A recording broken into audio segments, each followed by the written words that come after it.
Welcome back to our ongoing conversations with Lou May, talking about what it was like to be a person of color in 17th century and 18th century Marblehead.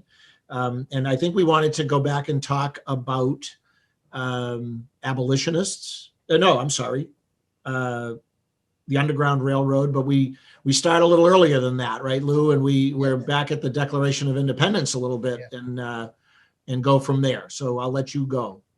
Yes, so people of color having a decent experience in that colonial era. I do want to start with Captain Samuel Tucker.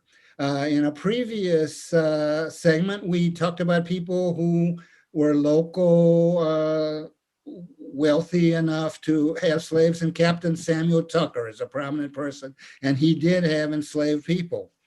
Upon learning of the Declaration of Independence, and my source for this is the well-known book by Virginia Gamage and Priscilla Lord, The Spirit of 76 Lives Here, Marblehead.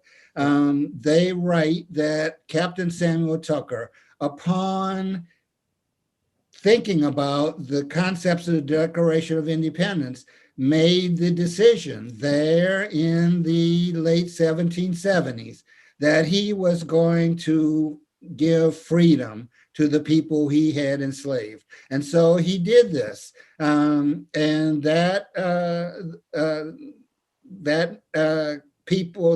people, two of them were a man and a woman who actually married and moved to Salem. They lived in Salem after freedom, and they were the parents of Lucretia Thomas. The man's name was, last name, he had a surname, Thomas. He took a surname upon freedom. And Lucretia Thomas went on to bring our circle around to be the wife of Joseph Brown. So Captain Samuel Tucker's enslaved people freed their child by 1794, was an adult and married Joseph Brown. So there was a very kind of positive outcome where the Declaration of Independence really meant something to a local person. And that was not a small thing for him to give up in those days, right? Correct. I mean, for you to give up your slaves, just you could see when I talked about in a previous segment that there was a monetary value placed on these folks, and so Captain Samuel Tucker relinquished his monetary value. That's a pretty substantial thing for someone to do in those days, right? Yes, yes, it was. So then we had a little bit of, not a little bit, but we've had the Underground Railroad has a history in Marblehead as well. So good that our town does have just good things that happened with the Underground Railroad here. And the information that I'm going to give here comes from a book called The Underground Railroad in Massachusetts by Wilbur H. Sibert, Siebert. So this book focuses, even though there were more, on three locations that were pretty prominent. One, the Azer Orn House, 21 State Street. And the author describes this house was used for secret meetings by the leaders of the Underground Railroad in Marblehead and Salem. Leaders of the cause who attended gatherings here included Simeon and Betsy Dodge, Samuel Goodwin, and John Purvis. These three names are just luminaries in the fight to help people escaping from slavery to get further north. Yeah. So that is one of the places. That house is still standing, 21 State Street, and we often sort of walk by there and think about just the value of people in the past who were there. A second house, again, still standing, is called the Ambrose Allen House, 9 Merritt Street. So Ambrose Allen was an abolitionist. You heard about that in one of the other segments.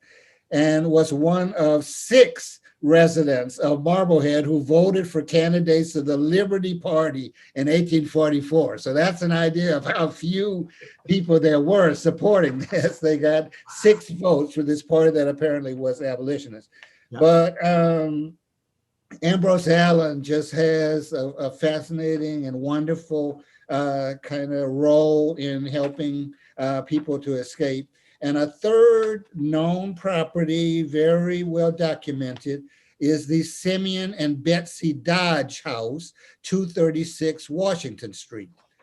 The author writes, for 20 years and more, the Dodges provided shelter to a large number of freedom seekers at this address. They housed, clothed, and fed escaped slaves, sometimes for long periods of time, until a safe escape could be planned. Among the escapees sheltered by the Dodges were the Kraft family, husband and wife that went on to some fame, and Henry, who has a nickname of Box Brown, and a slave man who got out of Virginia by putting himself into a box and being shipped to Philadelphia, and he got therefore the nickname of Box.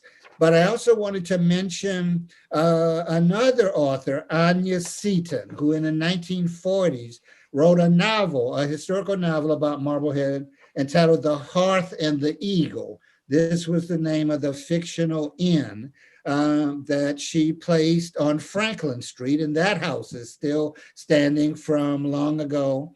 And in this novel, The Hearth and the Eagle, she has a very riveting description of the family who ran that inn being helpful in sheltering a person escaping from slavery, and then rowing that person's family out to an awaiting ship out beyond Gary Island, where then the ship would take people further north into Canada.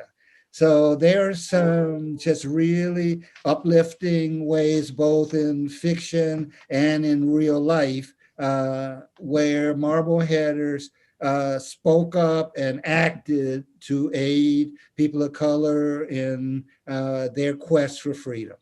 Wow. I it's fascinating stories, and it just makes you want to go look for more of it and find out more about it.